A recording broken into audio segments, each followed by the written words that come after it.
Geo-blocking doesn't work, so why bother? And your time starts now? All right. So the thing about geolocation is it's been around for a very long time. Everyone knows IP location, cell tower triangulation, and so on. And that's worked well enough for really 10, 15 years and for most business use cases. The gaming industry in the US is, when I say gaming, I mean gambling, is rather different. The US has some of the most amazingly rabid gambling laws that you could possibly imagine. They take it very seriously in this market. And if anybody wants to offer their online casino or poker site or horse racing site online, they have to prove that the user is definitely in a territory where it's licensed and not somewhere where it is a criminal offense.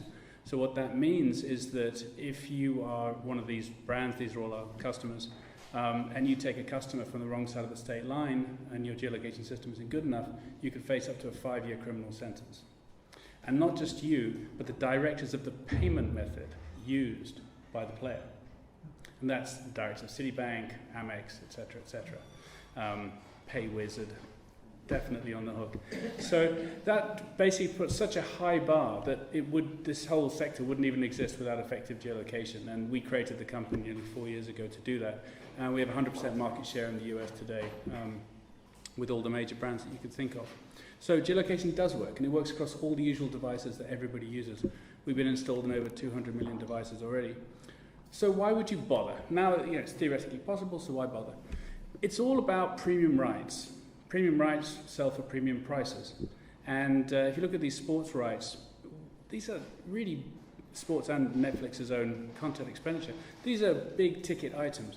Why are TV networks around the world paying these kind of prices for sports rights? Because sports drives subscribers and advertisers. And what will happen is if you don't have the exclusive sports rights, you're going to lose a subscriber, and then your whole business is under pressure. ESPN's name has come up quite a few times today in regard to that. So they pay more and more to get more exclusive rights. The issue is, what if they're not exclusive anymore? What if you can just fake your IP address and get your content from wherever you want? Suddenly you don't have to have that cable contract. You can cut the cord and you just use your local ISP and broadband to get your content from wherever in the world. Legally, some people see this as a victimless crime because you're only breaching terms and conditions to do it. But there is a major impact. The major impact is being felt in that up to 30% of users in some markets, like China or Indonesia or Brazil, even Canada and Sweden, are territories where well into double digits of all internet users are using VPNs or DNS proxies to fake their location.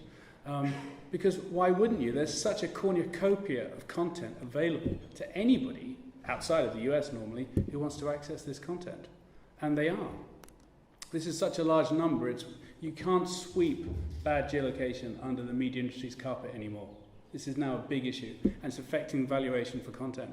Any Google search for any kind of content you want will expose how easy it is to access it by just faking your IP address, sometimes completely free of charge.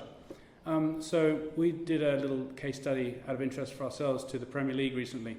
And if you just Google how to watch Premier League from anywhere in the world, you get links to sites like Smart DNS Proxy. They have free trials to access them. And if you go to Smart DNS Proxy, they'll say, sign up to this site, Premier League Pass, which is a legal licensed Premier League licensee site, and you can access, it's meant to be just for people in New Zealand, but you sign up and then you use Smart DNS Proxy and you can access the content from anywhere in the world. Perfect streaming quality thanks to the wonders of DNS proxies. So we did some analysis on SimilarWeb.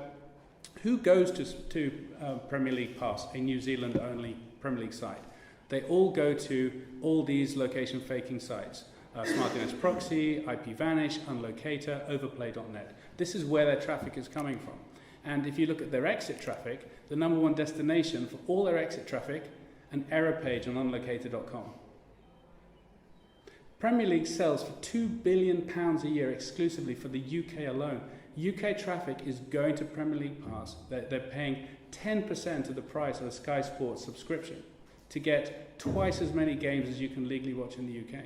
The value proposition is undeniable. So what can be done about it?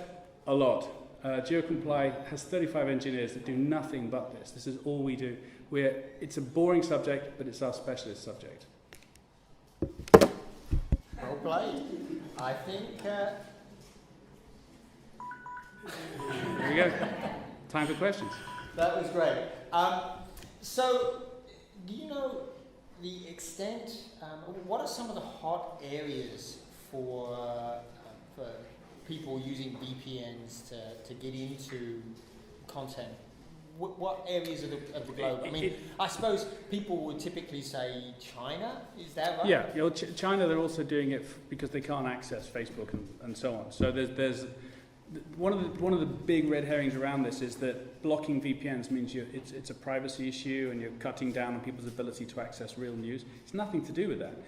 If we were working with a site to stop people accessing the content they shouldn't do, all it means is if you're a Netflix customer in the UK, you can only access Netflix content that you should be able to see. It's nothing to do with you being in China and you can't access Facebook to find out what's going on. So the VPN usage around media content is growing, particularly in territories where there just isn't much good quality local content. And in that sense, I mean, it came up in a previous panel today. If you have Game of Thrones starting in the US, and then its launch, its premiere is delayed 6 months in the UK, that is only going to drive people to fake location or go and pirate a copy of that program. And this issue of location and territories is cutting right across the OTT and TV everywhere initiatives. And interesting, you come to sessions like this and everyone is talking about TV everywhere and OTT and content being localized and customized, but there is nothing in the fabric of the industry to actually make sure the territorial rights are in place and can be upheld. So I don't know what's going to happen, but I imagine that rights and the complexities that throws to this industry are going to be a big problem going forward. So it sounds like sound advice will be get it available legally is probably your best. You have to release everything globally. Yeah. You can't have this delayed release plan, even if it means that some seasons, some countries it's summer, some countries it's winter, and you don't have the luxury of delaying premium content around the world. But the other issue is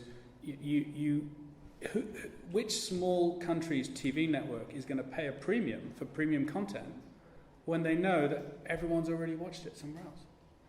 So what does that mean for the content producing industries? The entire value chain is about to be ripped apart. And the EU, 10 days ago, has just released a white paper which is putting a dagger into the heart of selling media in Europe on a country-by-country basis. They're basically outlawing territorial ring fencing. So the whole area is about to be a real red-hot topic. David, thank you so much. No worries.